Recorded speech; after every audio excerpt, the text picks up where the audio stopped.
Ladies and gentlemen, we're back with the 5th episode of the Rare Humans podcast, how we learn to thrive with a complex biology in today's day and age. My name is Jack. I'm here with your co-host, Kevin, and we have our guest today, Kate. Kate is a friend of mine from Montreal, or if not from Montreal, from Toronto. I was introduced to Kate by my friend who's from Montreal named Alex, and Kate and I we hit it off. We went to coffee, talked about diabetes for an hour, talked about life for another, it cascaded. Super happy to share that Kate got a job at Novo Nordisk this summer working in their comms department. I selfishly wanted her to be on my team this summer, but I'm really happy that she is where she is. And we're here today to talk about diabetes and the evolution of diabetes from, growing up with it to now being in the middle of university with it and what that all looks like. And we'll dive into other rabbit holes, I'm sure. So, Kevin, should I pass the mic to you? Welcome, Kate. Thank you. I'm so happy to be here. Yeah, we're so excited to have you. And just for the audience, Kate is a type 1, Jack is a type 1, I'm a type 1. We all have other little things, but we have that in common. It is a small club, right? A tribe of people. I forget the exact numbers. One of you probably knows it better than me, but I think the last time I heard it was around 1.5 million, something like that, type 1. Am I wrong or am I right? I don't know. Maybe I'm thinking just North America, but either way, you add up type 2, right? 100 Yeah, it's a booming number. Like an estimated 2 million people live with type 1 diabetes in the United States. How many, Jack? 2 million in the States, with roughly 250,000 of those 2 million in Canada. Yeah. Wow. Yeah. So we're a smaller tribe. We all understand the things we deal with. And so it's great to have Kate, because Kate, we were all talking before this about kind of her journey. So Kate, give us an idea. Let's start from the beginning, right? How old were you when you got type 1? And give us kind of the story around that and kind of growing up with it. I was diagnosed when I was 11. I'm about to turn 21. So 10 years. Yeah, I'm getting that point of like, it's, my more life with type 1 diabetes than not. And we didn't know anything about type 1 when I was diagnosed. So my grandpa has type 2, but there's no other family connection. And I was misdiagnosed for 2 months because I started getting sick in about December and I wasn't diagnosed till March. And I just kept, it was flu, pneumonia, then flu again. But I had every single sign of type 1 diabetes. Like thirst, I lost over almost 30 pounds.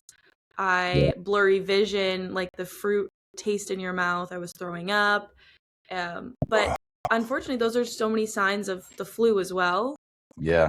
But I was drinking, the scary thing is I was drinking like liters and liters of juice every day because water tasted so weird. And that's, from your body trying to release the sugar that I have in my body.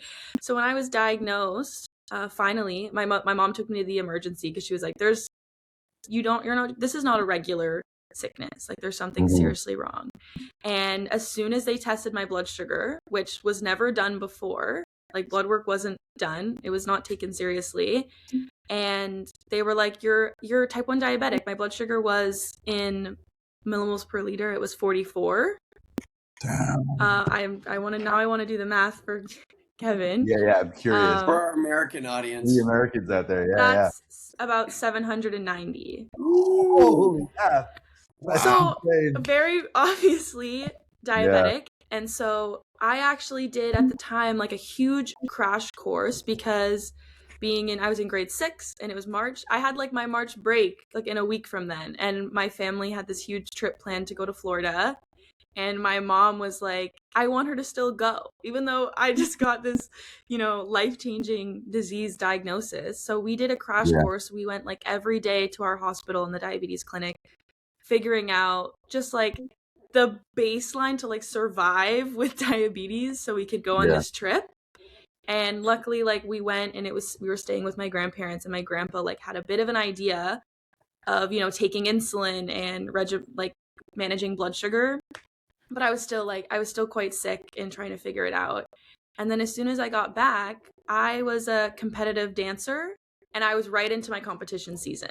And I remember talking with my mom because she was like, you know, this is a big change, you know, like we could pull you out of the dance season, like if it's too much for you.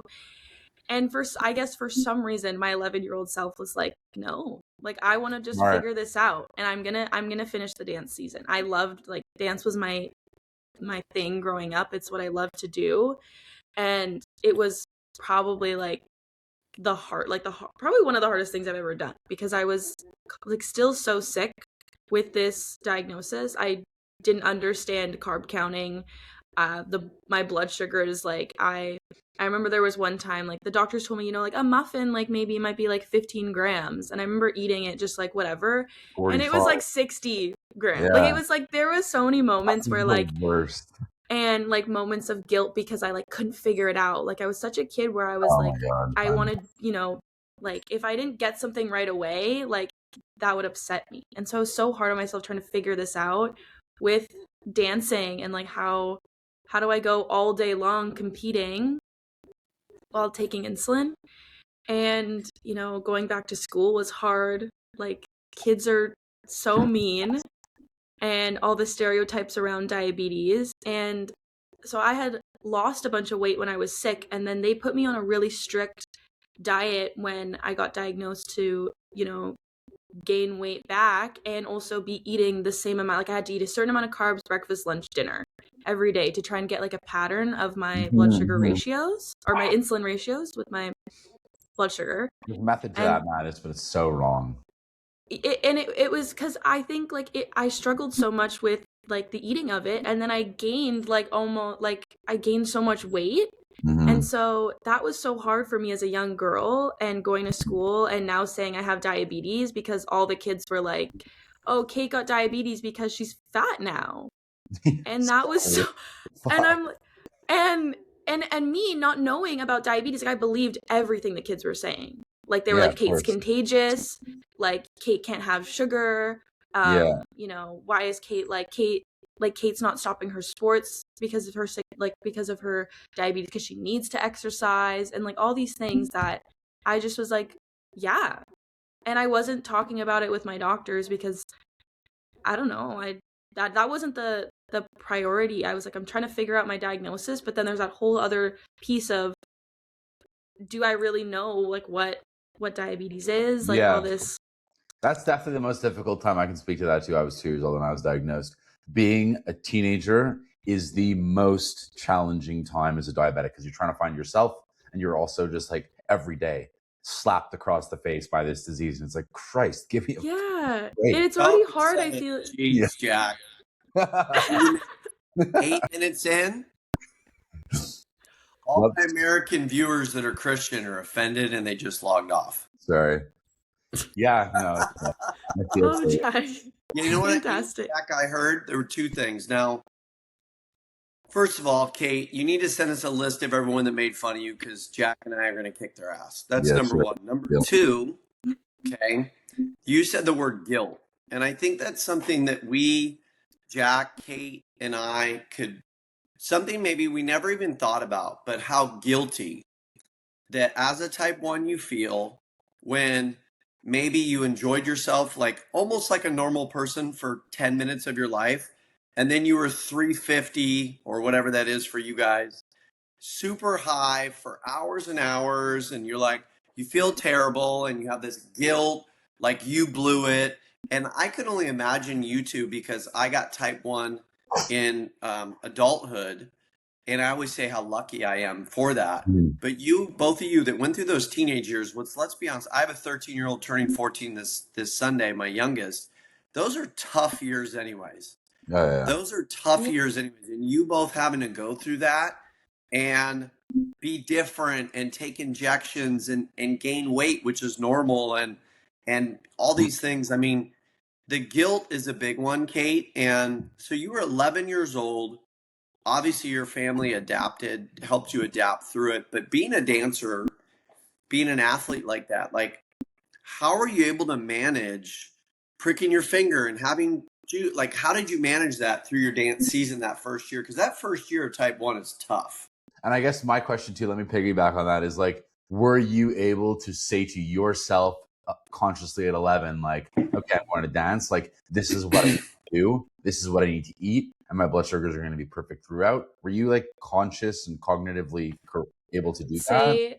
I was very much piggybacking off of my mom. Like, I don't think I would have been able to do that without my mom. My mom's support through that dance season.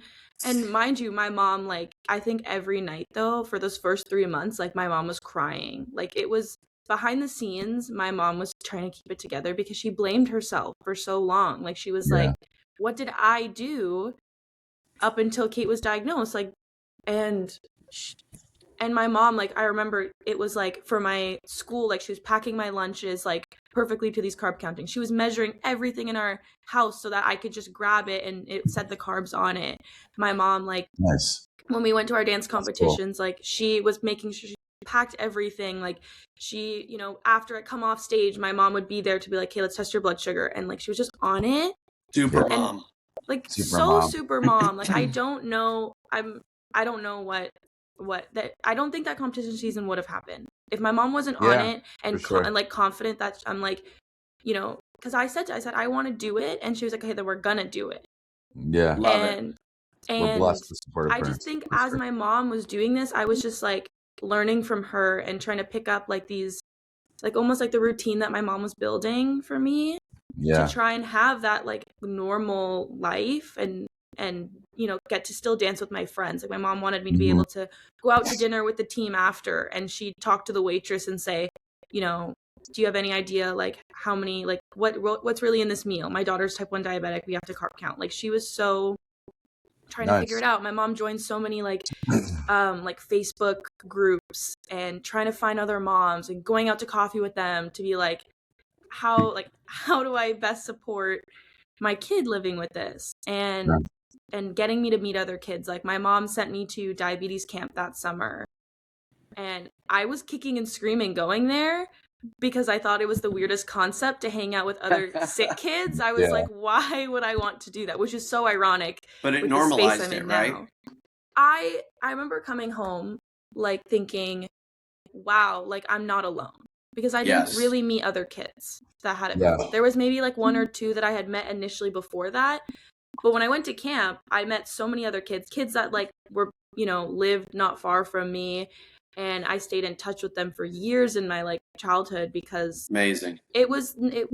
Those were those first experiences for me when I was realizing that having friends that go through the same thing as you every day like makes a huge difference. Huge. And they just understand like what I'm talking about. I don't have to explain myself. That's always like it's like a gift in a obviously in a sad sense, but Kate, that was me and Jack, man, because we both have 3 autoimmune polyglandular, like we don't even exist. And when I read Jack's story, I was like OMG. Like, well, because my best friend thankfully was a type 1, so he was a good friend, but not my best friend. He became it. And I could text him, Kate, when I got it. I'm like, what about this? What about this? So I know what you feel. And then but there was always a difference because I had Addison's, which made it different. You had added pieces to it. Yeah. And now Jack and I, like if we're dealing, because Addison's is so funky because you can't test for it. Right? Like type 1, we all know where we're at. But Addison's, we have no idea. It's just, you're like a race car driver. You just go off a feel. So Jack has helped me so much, like really dial in the Addison's, because you almost kind of ignore it because type 1 is a 24-hour disease, right? Right. So with you, Kate, this is something that you brought up that's so great. And Jack, how your parents are basically superheroes, right? Like them having to deal with what you both dealt with. Kate, like talking about how your mom would put carbs on there so you could pull it. I mean, that's amazing because I know your mom's going to watch this podcast. Like, kudos. She's going to be crying because she's just like. But I mean, what a legacy for I mean, you think about when you were asleep, Kate, she was awake, worried, crying, carb counting, getting you ready for the next day. I mean, these type 1 parents, superheroes. They right? are. So kudos to your mom, Kate. That's a great story. Yeah. And I think my mom, like, I guess this is a part of when I, transitioned into my adulthood. Like, my mom was like, she felt that she lost a bit of a piece of herself as a type 1 mom because I was just off. I was on my own now. She spent like 7 years. So much time. Like, doing, for, like, helping me all the identity. time at home. And then I moved 4 hours away, and my mom was like trying to still, do that. But she's like, but you don't need it. And it's just like, and I'm like, Mom, but it's because of like such a big part of why I'm able to be independent and be like, go out and be an adult is because of you. And I'm like, and I understand, well, I don't understand, but I can try and understand, that piece that she's losing though. Yeah, that's huge. Jack said it, that identity piece that's basically, because what most people don't understand about type 1 diabetes is it's a 24-hour disease. There are no vacations. There are no breaks. You cannot take a break. Every disease in the world, you get time off. You do not get time off as a type 1. So being a parent, that constant, for that 7 years is, that's huge. I mean, so this is a good question. And Jack wrote this down, and then I'll let Jack jump in. But navigating independence and responsibility as you moved out, because there are going to be people listening to this over time that are like in your situation. They're used to being home, mom, refrigerator, everything's up. I know Jack had a tough transition into university. How's it been for you, Kate? So I started university in 2023. Just finished my 3rd year, but I grew up in Ottawa, and in high school I was like, I want to move to the city. I was like, I want to live in Toronto.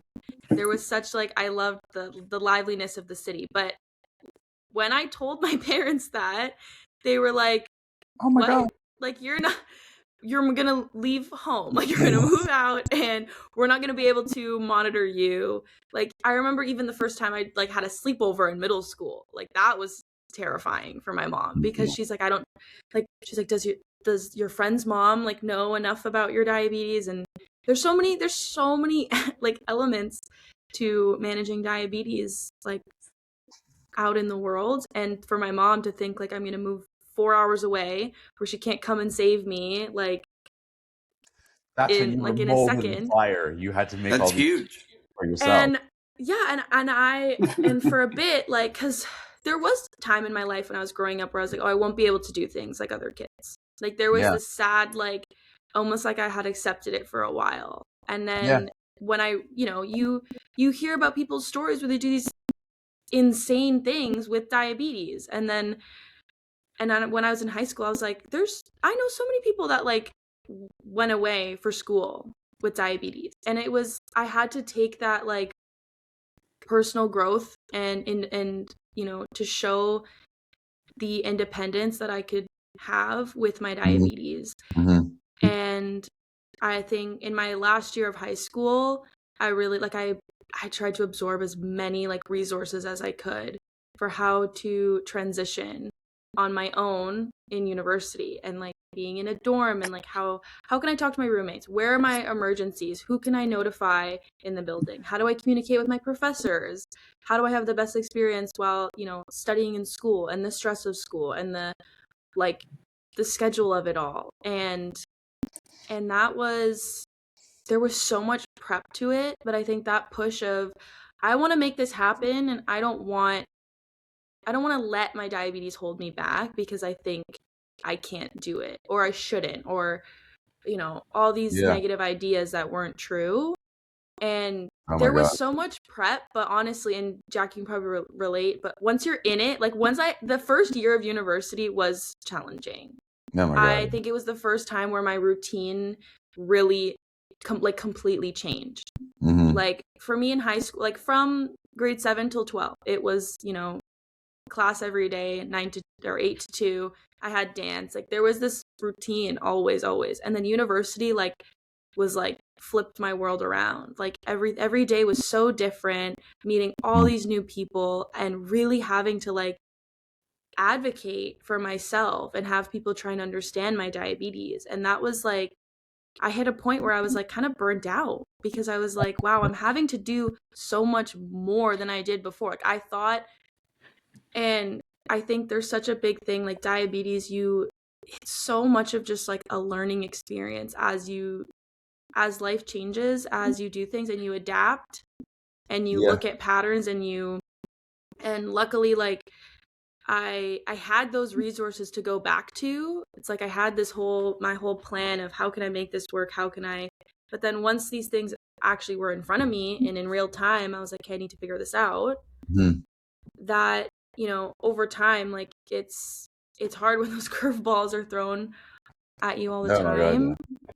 And my main support system, my parents being back at home was challenging, and it was, phone call's not the same. Kate, did you have the Dexcom where you could share your sugars at least?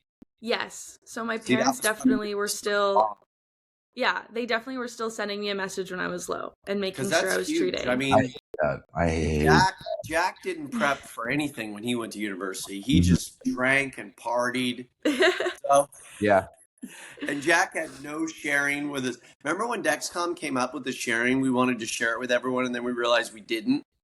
Yeah.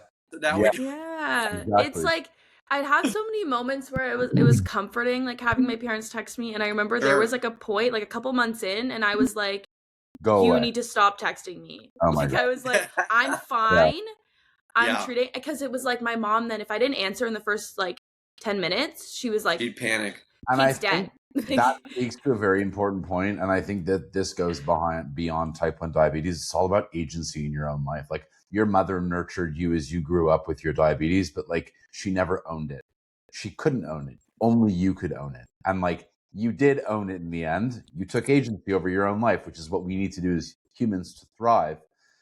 But then you get that, you're trying to own it, you're in your lane, and somebody else tries to get in your lane. It's like, no, away. Like, this is my space. Get out of my space. I'm so grateful for all the time that you spent with me as I grew up, nurturing me, but like, now it's mine to run with. Yeah. And I feel like I had to have those conversations of, for me, in order to feel so like confident in my like being a young adult with diabetes and independent, it's like I need you to also give me that trust, because I felt like these moments where my parents doubted me was like, oh, am I like I was so quick to then turn it on myself and be like, well, I'm like, do I need them? Like, am I not? So it was like, I was like, I needed them to take a step back. So I was quick to bite your hand off, be like, hey, quiet. That's a tough, and guys, that's a tough transition. I know I look way too young to say this. You don't have to say it, Kate, but I have a 23-year-old. I mean, he's literally about to get married. I have a 20-year-old daughter.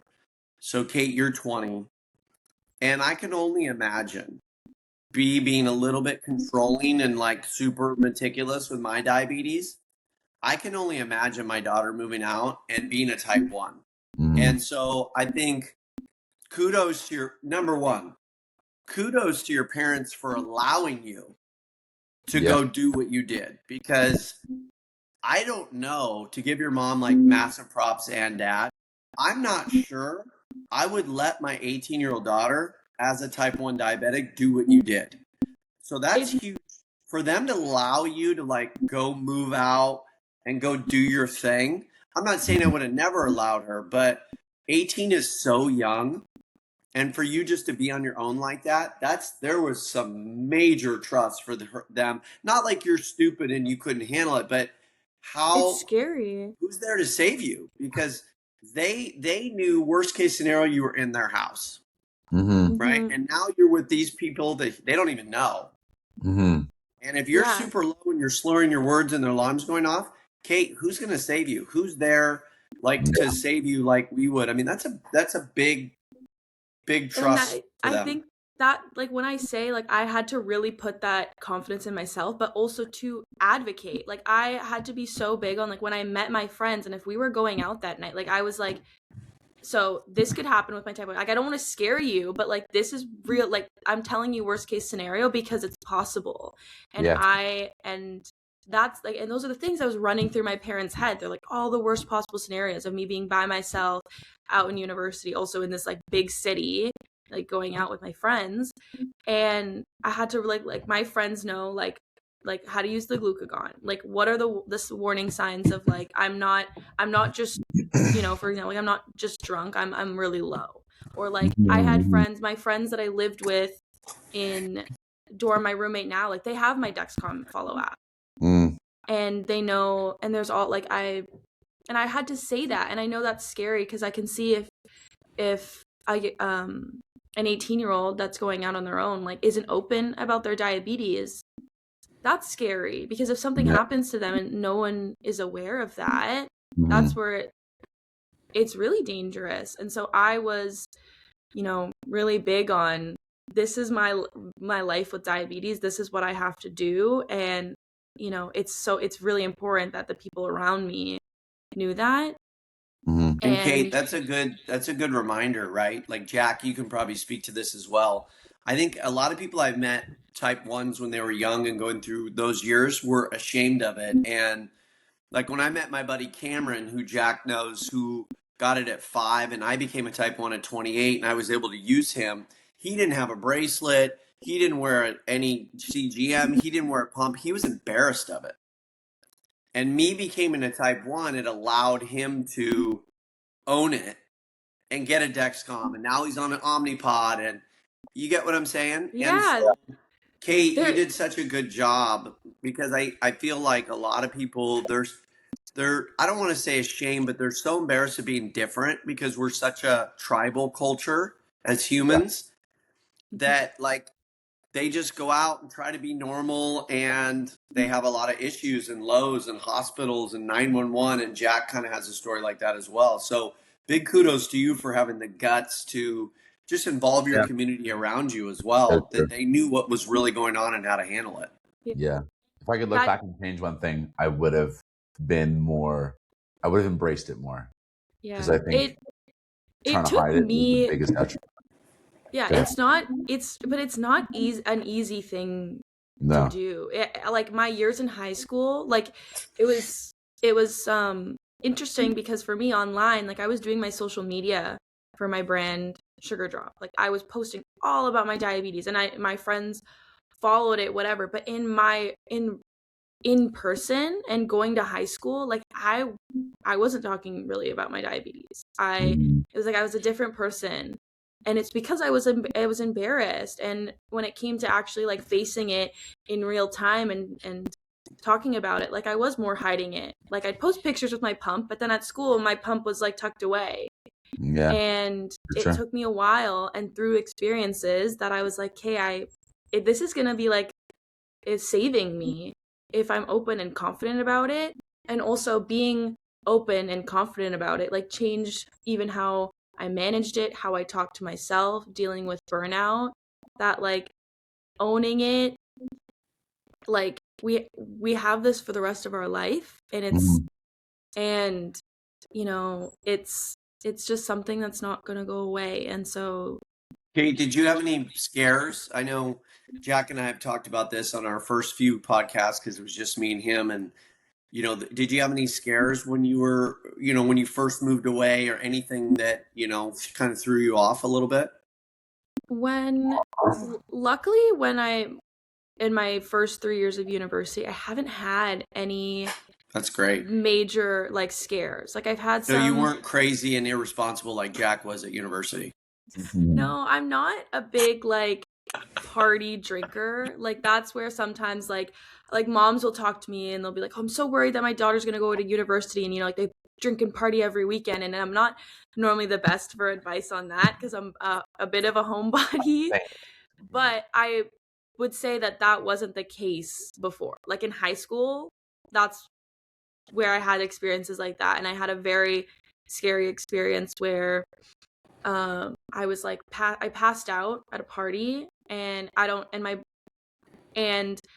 I still like don't know whether it was from me being like so drunk or that my blood sugar was so high that on my Dexcom I was just reading high. Like I didn't and I was so drunk that I didn't know my blood sugar was that high. Like I had no clue. And what happened was I remember waking up and like everyone at the party was staring at me because they were like, they thought I was dead because they were like, she has type 1 diabetes, but like we don't know what's wrong and yada yada yada. And all they did was they called my mom, and my mom came and picked me up, but my mom was like what happened? Like, and so that was so scary. That was my like wake up of like, if I'm too drunk that I don't know what's going on. Clearly my friends at the time I wasn't open. They didn't know what to do. The wake-up call. It's also tough. You're in high school. You're young. You're impressionable. Like, people are very quick to throw you under the bus for their own and it was political gain. It's like, it was bad that like when I'd go to these parties, I was just like, I wanted to be like everyone else. There wasn't like I'm gonna stop drinking for my my diabetes. Like I was just like, I need to be cool like everyone else, and it was so bad that was like my mentality. Like I didn't care about my health at the time or what could possibly happen.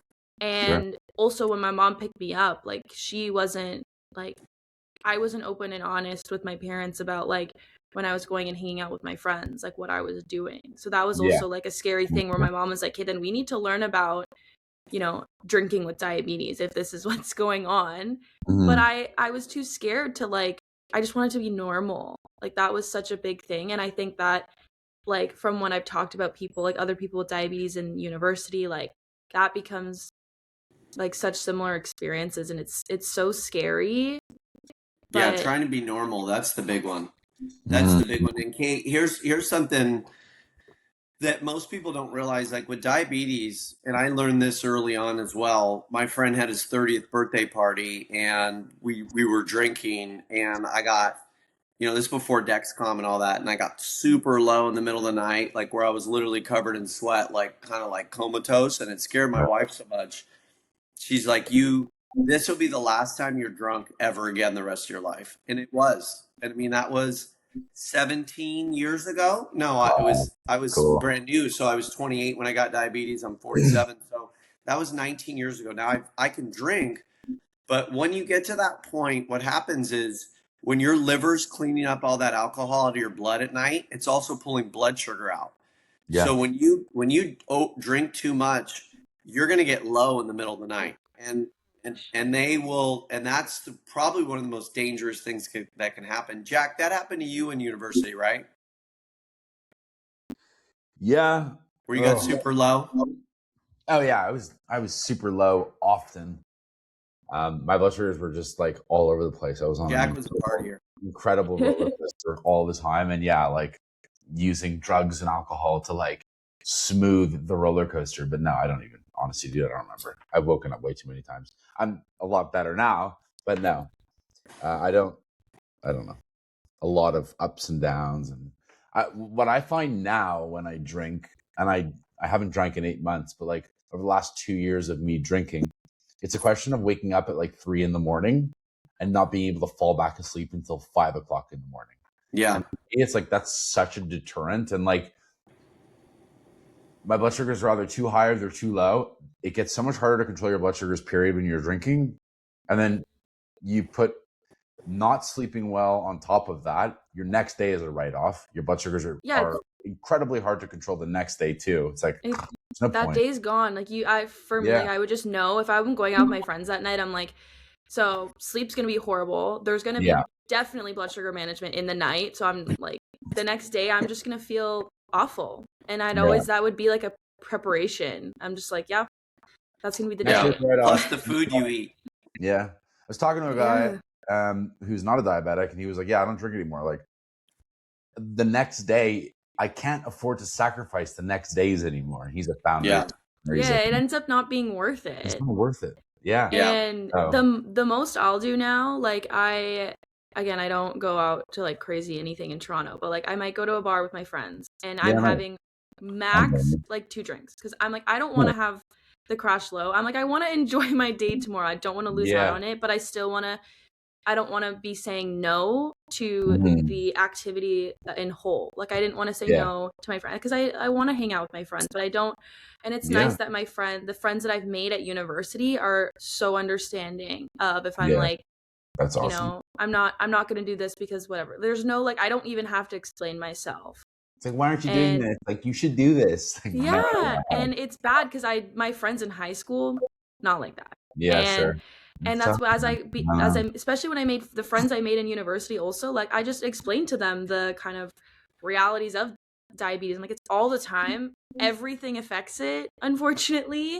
Yeah. And now they understand that, and they're comfortable to ask questions to learn more, which I didn't experience before.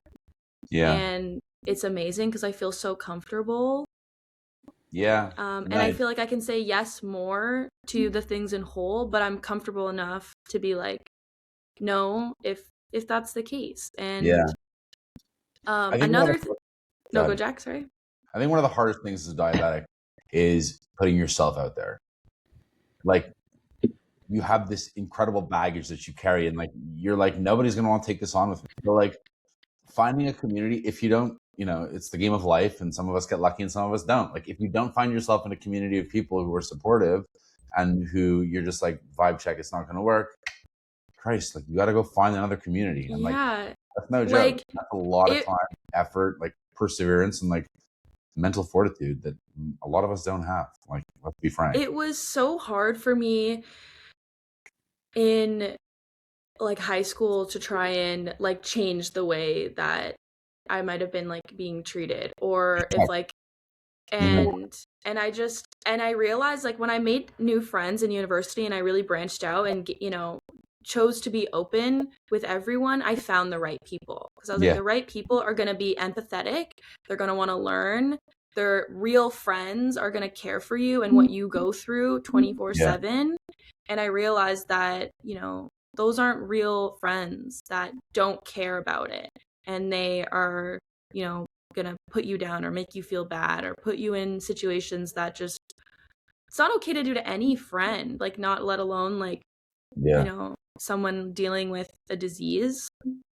And I think it's hard to put yourself out there when if people are coming back negatively. Even I could find it like challenging in the workplace. Like, luckily this summer being at Novo, though, like everyone they are very aware of diseases, and that's so you found the right community.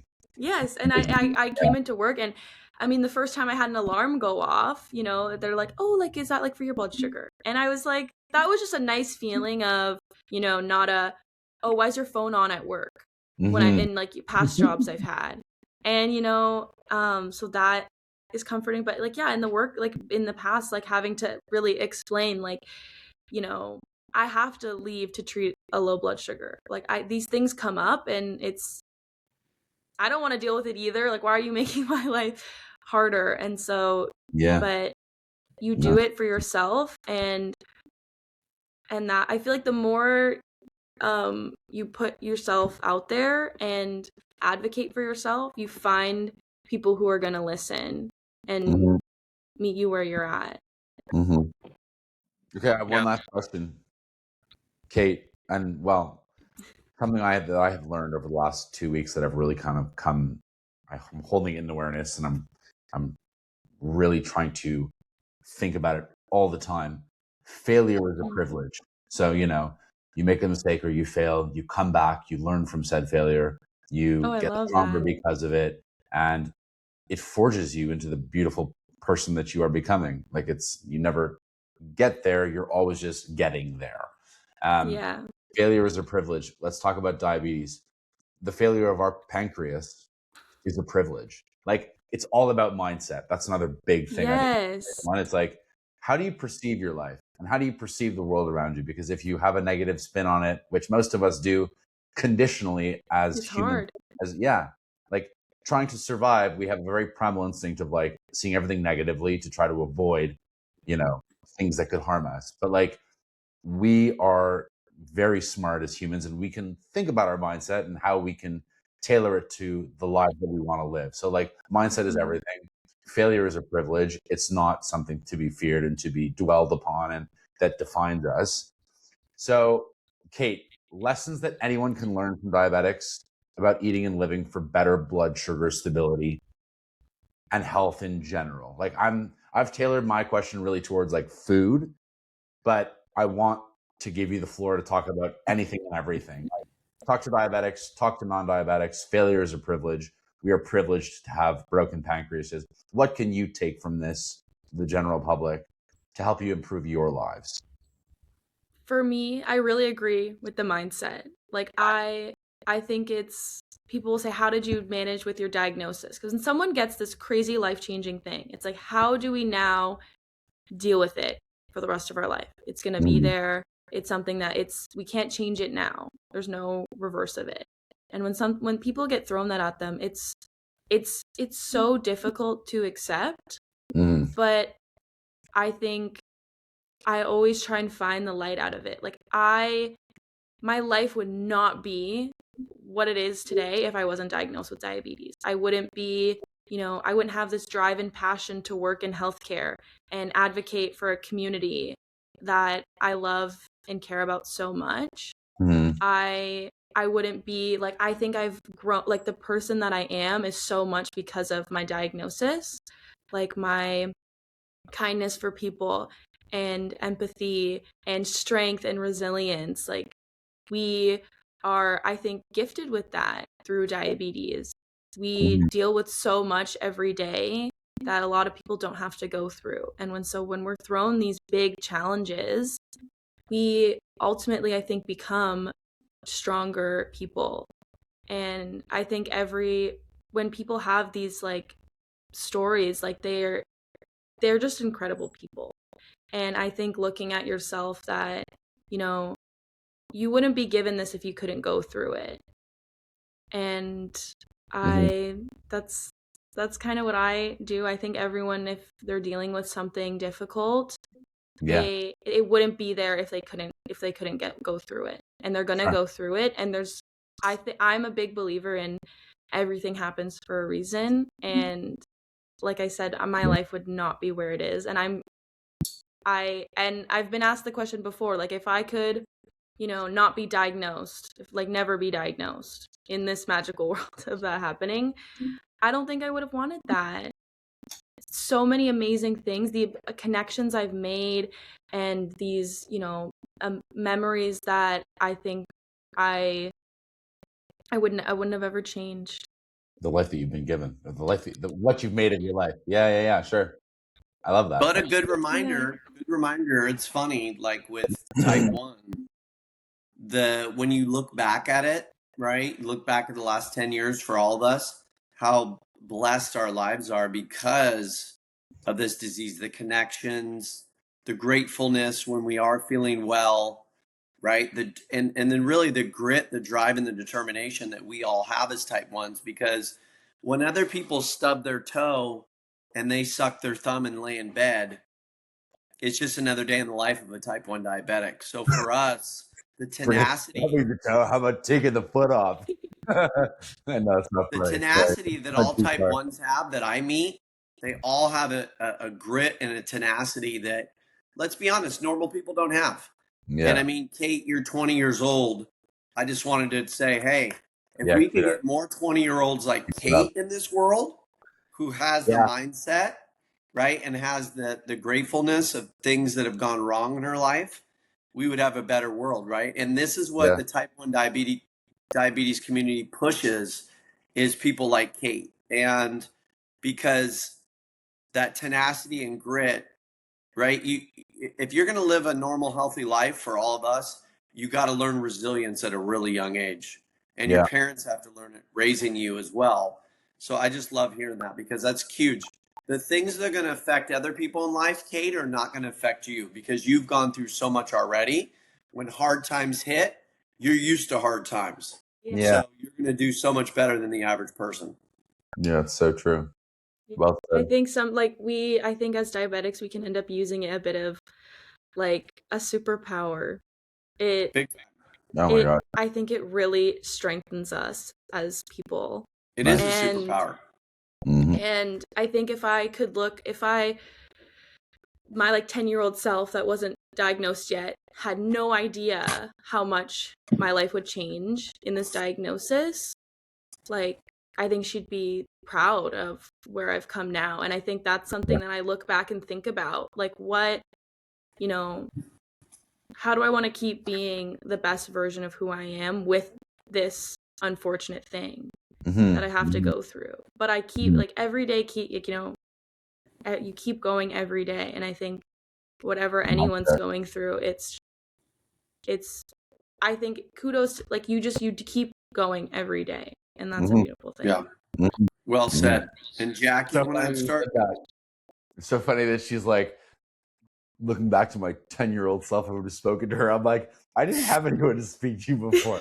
I've always just been me. It's funny. That's a very interesting perspective that I've never really thought of. Yeah. Because we're at 45, you want to close up Let me shop wrap. where we can find Kate, that was right? a real All those pleasure. things. I think one of the biggest things from this episode that was taken was the power of community, and like if you're alone, how really tough that is. So Kevin and I have an email, somerarehumans@gmail.com. Please reach out. Happy to chat, introduce you to Kate, whatever. Just chat, anything. Kate, me as well. Where can we find you? So I'm through my brand Sugar Drop. I'm all over socials. I'm sugardrop_co on Instagram and sugardrop.co on TikTok. Okay. And anyone can message me. It literally makes my day to connect with someone and talk to them about diabetes, give them what I can from my experience, but I always also learn from people reaching out, and it's always my favorite part of my day. So yeah, I love that. Okay, Beautiful. so I have a question that I'm going to start asking people at the end of every show, and this is selfishly I'm asking this. Kate, what is one thing that you do in your day-to-day life to better control your blood sugar levels? Control my blood sugar levels.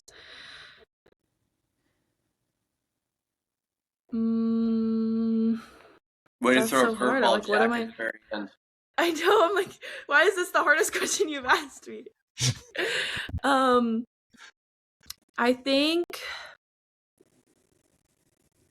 think trusting myself.